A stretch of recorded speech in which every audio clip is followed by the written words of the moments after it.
안녕하세요. 네, 저는 엔터프라이즈 애자일 플래닝을 위한 지라 온라인을 소개할 거고요. 제목에서 보시는 것처럼 일단 엔터프라이즈 애자일 플래닝에 대한 이야기를 좀 할 거고요. 그리고 이 엔터프라이즈 애자일 플래닝을 위해서 아틀라시아는 어떤 식의 솔루션을 제시하고 있는지를 아마 여러분께 소개시켜드리는 시간이 될 것 같습니다. 네, 제 개인적으로 제가 긴장이 돼가지고요. 조금 좀 부드러운 느낌으로 좀 진행이 되도록 한번 노력해 보고 싶습니다. 그래서 일단 여러분께 살짝 여쭤볼 건데요. 일하는 방식이 요 세 가지 정도가 있을 거라고 생각이 들거든요. 혹시 모두 한번 오른손 한번 들어보시겠어요? 오른손? 모두 오른손. 자, 내려주시고요. 모두 왼손. 네. 팔 들어 올리는데 전혀 문제가 없으신 걸 제가 확인하고 여쭤보겠습니다. 우선 우리는 간트 차트형으로 보통 일반적으로 일을 한다. 손 한번 들어주시겠어요? 오, 아무도 없으신가요? 와. 그럼 우리는 보통 목록 관리, 엑셀 방식의 어떤 이슈 리스트 이런 방식으로 업무를 좀 관리한다. 손 한번 들어주시겠어요? 아주 자연스럽게 들어주시면 좋겠습니다. 3분의 1? 그러면 나머지 분들은 칸반보드신가요? 칸반보드형으로 관리한다. 오히려 칸반보드보다 목록 관리가 더 많네요. 지금 화면을 보시는 건 제가 챗GPT한테 한번 업무하는 방식을 간트 차트라고 한번 한 거고요. 그 다음에 이슈 리스트 방식 그려본 거고요. 칸반 보드 형식으로 그려봤거든요. 화면상에 혹시 보시는 것처럼 이상하게 간트 차트를 하면 이렇게 쌍팔년도 느낌의 색깔로 이미지를 계속 만들어내더라고요. 챗GPT도 알고 있습니다. 다소 올드한 방식이라는 거를. 동의하시나요 혹시? 동의하시기 어려우시죠? 그러면 제가 첫 번째 퀴즈를 한번 내보겠습니다. 혹시 지라를 오늘 쓰셨나요? 오늘 쓰신 분. 난 오늘 지라를 쓰고 왔다. 나는 가장 최근에 지라를 한 10분 전에 5분 전에 내가 제일 최근에 썼다. 네. 언제 쓰셨나요? 지금이요? 아, 네. 선물 부탁드립니다. 감사합니다. 각 세션마다 저처럼 이렇게 2개 정도씩 퀴즈가 나갈 거예요. 눈치 보시 마시고 손 딱 들고 대답하시면 바로 선물 드립니다. 자, 그럼 본격적으로 좀 긴장을 풀고 진행해 보도록 하겠습니다. 프로젝트 관리란 무엇입니까? 프로젝트 관리가 뭔가요? 프로젝트 관리는 저희에게 주어진 스콥을 가지고 요구사항이 되겠죠, 말 그대로. 그 요구사항을 가지고 저희가 언제 그것을 할 것이냐, 누가 할 것이냐, 코스트는 리소스니까요. 이런 방식으로 관리하실 수 있습니다. 요건 고정된 요구사항을 두고 그걸 타임과 코스트를 배치해서 풀어내는 방식이에요. 오른쪽에는 살짝 모양이 다르죠? 오른쪽의 모양은 거꾸로입니다. 저에게 주어진 고정된 타임과 코스트, 그걸 바탕으로 무엇을 할지를 움직이시는 거죠. 두 가지가 다 프로젝트를 관리하는 방식이고요. 첫 번째를 워터폴 방식이라고 이야기하고요. 두 번째를 애자일 방식이라고 이야기합니다. 워터폴 방식의 특징은 보시는 이런 특징에 의해서 플랜 드리븐이 됩니다. 구조 자체가 플랜 드리븐이에요. 벗어나실 수 없습니다. 애자일은 거꾸로겠죠? 밸류 드리븐입니다. 제가 하는 일이 애자일 컨설팅과 데브옵스 컨설팅을 하러 다니는 사람이거든요. 저는 항상 이걸 먼저 설명드리고요. 여러분의 업무는 워터폴 방식이 맞으시는 조직도 있어요. 하이닉스 고객분도 많이 오셨을 텐데 하이닉스의 제조 쪽, 거기는 플랜 드리븐이 맞습니다. 하지만 프로덕트를 생산하시거나 개발하시는 쪽은 밸류 드리븐이 맞겠죠. 어느 것이 정답이 아니라 본인이 하시는 업무 특성에 맞게 선택하시면 되는데 오늘의 주제는 애자일 방식이고요. 그리고 이 애자일 방식을 어떻게 엔터프라이즈까지 올릴까를 주제로 제가 설명드려보려고 합니다. 우선 애자일 방법론에 대한 걸 한번 말씀드려보면 2018년이고요. 스크럼이 탑이죠. 19년, 20년, 21년까지 스크럼이 표준입니다. 그래서 여러분이 애자일을 하신다 하면 스크럼 얘기만 하시는 거예요. 왜냐하면 스크럼이 표준이니까. 굳이 다 스크럼을 쓰는데 나만 다른 거 쓸 이유는 없잖아요. 검증된 걸 쓰셔야 되니까. 그러면 최근 거가 궁금하잖아요. 최근 거. 최근에도 여전히 스크럼 쓰고 있나? 안타깝게도 최근에는 87%까지 올라갔습니다. 그러면 2023년도 궁금해지잖아요. 그런데 2023년부터는 더 이상 이 조사를 하지 않았습니다. 이거가 디지털 AI에서 매년 발간하는 스테이트 오브 에자일 보고서거든요. 근데 2023년부터는 더 이상 반복론을 묻지 않습니다. 누구나 다 스크럼을 쓰기 때문에. 다른 방식으로 질문이 바뀌었고요. 보시는 것처럼 에자일 71%, 데브옵스 36%, 이터레이티브 29%, 린 18%. 우리는 우리 스스로의 방식으로 이터레이티브하게 일하는 것도 10%가 됩니다. 이와 같이 거의 모든 조직들이 이터레이티브한 방식의 밸류 드리븐 방식의 업무하는 방식으로 바뀌었고요. 오늘의 주제는 팀에서의 에자일이 아니고요. 이 정도의 팀 구조. 적어도 10개 팀, 8개 팀 이상. 한 팀이 8에서 10명씩 되어 있는, 그래서 80명에서 130명 정도 되는 팀이 어떤 프로덕이든 어떤 서비스든 하신다면 어떻게 해야지? 라는 거가 오늘 제가 드리고 싶은 이야기입니다. 마찬가지로 스케일드 에자일도 방법론이 있어요. 이 방법론은 다음과 같은 것들이 있습니다. 스케일드 에자일 프레임워크라고 하는 세이프, 그리고 라지 스케일드 스크럼, 그리고 디사이플린 에자일 딜리버리, DAD, 그리고 스크럼의 스케일, 넥서스 같은 것도 있습니다. 혹시 스크럼에 관심 있으셨으면 제프 서더랜드나 아니면 켄 슈아버, 누군지 아시나요? 스크럼 만든 사람들입니다. 각자의 지분들을 다 갖고 있어요. 자, 두 번째 퀴즈가 나갑니다. 이 중에서 가장 많이 쓰이는 방법론은 뭘까요? 네. 정답입니다. 선물 부탁. 네. 박수 살짝만. 여러분의 긴장이 살짝 떨어진 것 같아서. 네. 세이프가 표준이고요. 마찬가지 조사를 합니다. 2022년 스케일드 에자일 방법론은 어느 걸 적용하고 있나요? 라고 물어봤을 때 당연히 각 팀들이 스크럼을 쓰고 있기 때문에 그 스크럼에 근간한 여러 방법론들이 있지만 그 중에도 독보적으로 세이프가 53%입니다. 그리고 2023년에는 갑자기 비율이 좀 떨어졌어요. 이게 왜 떨어졌냐면 엔터프라이즈 레벨의 방법론에서는 실제 그 방법론에서 요구하는 것들을 그대로 할 수가 없습니다. 조직 특성이 있기 때문에. 그래서 그 방법론들을 조금씩 테일러링해서 쓰도록 돼 있어요.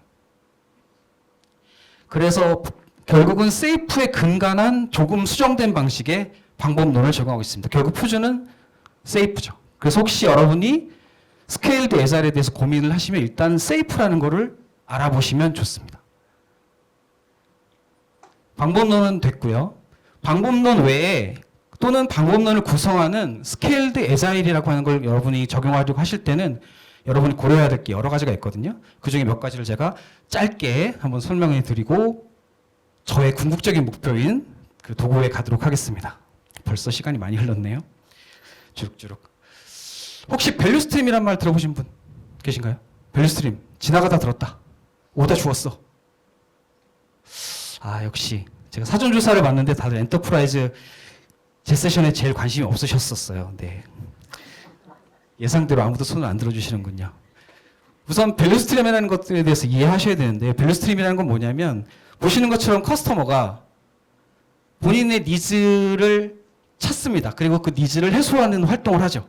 그러면 서비스 벤더는 이 커스터머가 원하는 서비스를 딜리버리하기 위해서 이 서비스들을 운영합니다. 이거가 OVS라고 해서 오퍼레이셔널 밸류스트림이라고 하고요. 결국은 고객으로부터 서비스를 제공하고 돈을 받는 활동이죠. 그리고 이 OVS를 지원하는 시스템들이 있습니다. 서비스가 될 수도 있고요. 프로덕트가 될 수도 있고요. 그러면 이 각각의 시스템과 서비스들을 개발하는 마찬가지의 밸류스트림이 있습니다. 이 밸류스트림은 개발 밸류스트림이고요. 웬만한 엔터프라이즈는 이 두 가지 밸류스트림 다 갖고 계십니다. 그게 기업이 존재하는 이유가 되니까요. 그래서 엔터프라이즈 레벨에서는 밸류스트림을 먼저 찾으셔야 되고 이걸 고민하셔야 되고요. 그리고 여러 밸류스트림들을 포트폴리오화 하거든요. 하나의 밸류스트림 운영하시는 게 아니라 그 밸류스트림 중에 어느 쪽에는 예산으로 태우고 어느 밸류스트림들에는 예산을 빼야 되잖아요. 그와 같이 여러분들이 갖고 계시는 밸류 스트림들을 포트폴리오화 시켜서 매니지먼트를 해야 합니다. 엔터프라이즈 애자일에서에 대한 고민을 하실 때는 반드시 필요한 개념이에요. 우리가 어떻게 이걸 관리할지. 그리고 대부분의 조직은 하나의 포트폴리오로 운영되지만 조금만 규모가 커지면 포트폴리오가 여러 개가 됩니다. 제가 지금 말씀드린 이러한 것들을 엔터프라이즈 애자일에서는 고민하셔야 되는 거고요. 그 다음에 세 번째로는 관리 포인트인데 일반적으로 지라를 이렇게 쓰시죠. 팀마다. 그런데 당연히 엔터프라이즈 레벨에서는 이런 팀들이 4개가 되고 이런 팀들을 묶어놓은 상위 개념의 프로젝트로 관리를 하실 수 있습니다. 그런데 지금 보여드린 이 그림도 4개 정도의 팀 또는 6개 정도의 팀의 얘기지 15개 팀 또는 30개 팀에서 적용할 수가 없거든요. 그래서 고민하셔야 되는 거는 누가 어떤 일을 어느 기간 내에 어떤 목표를 해야 되는지 고민하셔야 됩니다. 가장 밑에는 팀이 2주라는 스프린트 동안 어떤 스토리들을 할까를 고민하시게 되고요. 상위에서는 어떤 프로그램, 어떤 솔루션을 어느 기간, 보통은 한 쿼터, 석 달 정도의 플래닝을 하거든요. 요 석 달 정도 플래닝을 하는 걸 가지고 관리하셔야 되고요. 그리고 아까 말씀드렸던 이런 것들을 우리가 1년 또는 3년 단위의 포트폴리오를 구성해서 어떻게 매니지먼트를 할까에 대한 고민하셔야 됩니다. 그리고 최상위에서는 어떠한 전략화 이것들을 관리할지. 제가 지금 설명드리는 이것들을 관리를 하셔야 하는 게, 그리고 관리를 하실 수 있도록 도와드려야 하는 게 스케일드 애자일 툴입니다. 그거에 대한 고민을 하셔야 하고요. 도구가 없더라도. 그리고 마지막으로 고민하셔야 되는 거는 말씀드린 것처럼 적어도 18개에서 15개 이상의 팀들이 같이 일을 해야 되니까 어떻게 싱크와 디펜던시를 관리할 것인가에 대해서 고민하셔야 됩니다. 화면에 보시는 것처럼 하나의 제품을 여러 팀들이 나눠서 개발하고 있어요. 원래 목표는 이때가 릴리즈였습니다. 릴리즈가 될까요? 릴리즈가 어렵습니다. 왜냐하면 아직 안 됐거든요. 아직 안 됐거든요. 대기를 타야 합니다. 그래서 이와 같이 하나의 제품을 여러 팀들이 같이 할 때는 맞춰줘야 합니다. 이 맞춰서 플래닝을 해야 하고요. 이거에 대한 관리를 당연히 도구가 지원해야 하고요. 그래서 실제로 여러 팀들이 일을 할 때는 팀 내부 싱크가 있고요. 팀 외부의 팀들 간의 싱크가 있습니다. 그리고 이와 같은 여러 복수의 팀들이 어떻게 싱크하고 어떻게 매니지먼트를 할지에 대한 실제 사례, 지라와 컴플루언스를 통한 사례는 제 다음 세션에 좀 더 상세하게 설명드릴 거고요. 그 사례에서 아마 이런 것들을 보여드릴 거예요. 그 8개 팀들이 현재 현황 업무들이 어떻게 되어 있고 어떤 이터레이션에서 어느 디펜던시를 가지고 일을 했는지, 이걸 지라와 컴플루언스 가지고 어떻게 했는지를 제 다음 세션 말씀드릴 거고요. 제가 오늘 소개시켜 드릴 거는 지라 컴플루언스보다는 도구에 대한 얘기를 드리려고 합니다. 제가 지금까지 설명드렸던 이런 엔터프라이즈 애자일 방법론을 적용하기 위한 도구가 있거든요. 아틀라이션을 지원하는. 우선은 스케일드 애자일 도구 평가입니다. 첫 번째 건 가트너 보고서고요. 두 번째는 포레스터 보고서입니다. 보시는 것처럼 여기 있죠. 이 도구는 지라가 아닙니다. 지라가 아니고 다른 도구입니다. 아까 제가 설명드렸던 것처럼 회사는 OVS를 갖고 있습니다. 오퍼레이션 밸류 스트림은 돈을 고객으로부터 받기 위한 밸류 스트림을 말씀드렸죠. 그리고 DVS는 그 OVS를 서포트하기 위한 밸류 스트림을 말씀드렸잖아요. 궁극적으로는 서비스 관리하는 쪽에서 고객의 소리를 듣습니다. 그리고 그 고객의 소리가 이쪽에 피처 리퀘스트로 날라오죠. 그래서 여러분이 쓰시거나 쓰시게 될 지라 서비스 매니지먼트에서 고객의 새로운 요구들이 접수되고요. 그것들이 지라 프로덕트 디스커버리나 또는 빅버켓, 컴파스 이런 도구를 통해서, 물론 팀 레벨에서의 도구는 당연히 공용해서 쓰고 있고요. 계속 지속적으로 DVS가 돌면 되는 거고요. 그 상위에서 지라 온라인이라고 하는 오늘 보여드릴 도구가 결국 위에서 매니징하도록 되어 있습니다. 그래서 지라 온라인에 대한 기능을 좀 제가 아주 스피디하게 보여드릴 건데, 지금 이 자료 자체가 여러분께 배포가 될 거라서 오늘 제가 너무 쓱 지나갔다 너무 아쉬워하지 마시고요. 여러분께 제가 너무 많은 시간을 뺏지 않기 위해서 쭉 진행해 드리도록 하겠습니다. 우선 첫 번째는 지라 온라인은 여러 방법론들을 다 지원합니다. 그리고 그 방법론 중에 우리에게 맞는 것들만 테일러링해서 쓸 수 있도록 지원하고요. 그 다음에는 디파인을 먼저 하죠. 전사 표준의 전사의 미션은 뭔데, 비전은 뭔데, 밸류는 뭔데를 정의하도록 되어 있고요. 그리고 그 미션 밸류에 맞게 각 레벨의 모든 팀의 OKR들을 다 등록합니다. 그리고 나서 그 등록된 모든 OKR들은 어떤 이슈 항목이 특정 타스크가 우리의 어느 팀의 어느 OKR과 얼라이먼트가 되어 있는지가 조회됩니다. 이걸 위에서 보실 수도 있고 아래에서 보실 수도 있고요. 그리고 여러분이 그 OKR에 근간해서 플래닝을 할 때 어떤 피처를 어떻게 개발해야겠다 이런 계획들도 넣으실 수 있고요. 그거에 대한 예산 플랜까지를 다 잡으실 수가 있습니다. 우리가 이 정도의 비용을 이때쯤 드릴 거야 라는 플래닝이 다 가능하고요. 장기적으로는 각 팀의 로드맵 또는 개별 프로덕트의 로드맵을 모두 다 도구 하나에서 관리하실 수 있도록 되어 있고요. 그리고 서비스 또는 프로덕트끼리의 디펜던시 관계. 지금 어떤 모듈이 얼마나 과부하가 걸려있는 디펜던시를 안고 가는지, 어디가 크리티컬 패스 역할을 하고 있는지에 대한 분석까지를 도구 내에서 모두 다 관리할 수가 있습니다. 그리고 가장 큰 장점은 당연히 아틀라시안에서 제공하기 때문에 윗분들이 플래닝하는 거와 실제 현업에서 일어나는 실행들 사이에 누군가가 모을 필요가 없어요. 다른 것들은 항상 윗분들의 보고서를 위해 지라를 다 뽑아서 레포트를 만드셔야 됩니다. 그런데 당연히 아틀라시안 도구이기 때문에 상위에서 플래닝된 거와 하부에서의 실행이 아주 싱크가 돼서 자동으로 보고서가 생성이 되는 게 가장 큰 장점으로 말씀드릴 수 있을 것 같습니다. 현황 보드상에서 어느 팀에서 어느 부문이 이슈가 되었는지를 보실 수가 있고요. 그리고 각 팀별 또는 목표별, 스프린트별 진행 상태도 모두 조회하실 수가 있고요. 이러한 모든 데이터들을 바탕으로 해서 현재 우리 조직의 인사이트까지를 다 제공해 드리는 게 지라 온라인 도구라고 보시면 좋을 것 같습니다. 결론을 말씀드려 보면 결국 엔터프라이즈 애자일 플래닝은 아까 말씀드렸던 것처럼 우리 조직 내에 타임과 워크 아이템과 레벨을 서로 연결하는 활동입니다. 이 연결을 얼마나 잘할 수 있을지, 어떤 방법론으로 할지 또는 어떤 도구의 도움을 받아서 할지가 여러분이 고민하셔야 될 주제이고요. 당연히 아틀라시안은 거의 업계 표준 도구로서 웬만한 도구들의 인티그레이션 다 아시다시피 지원하고 있고요.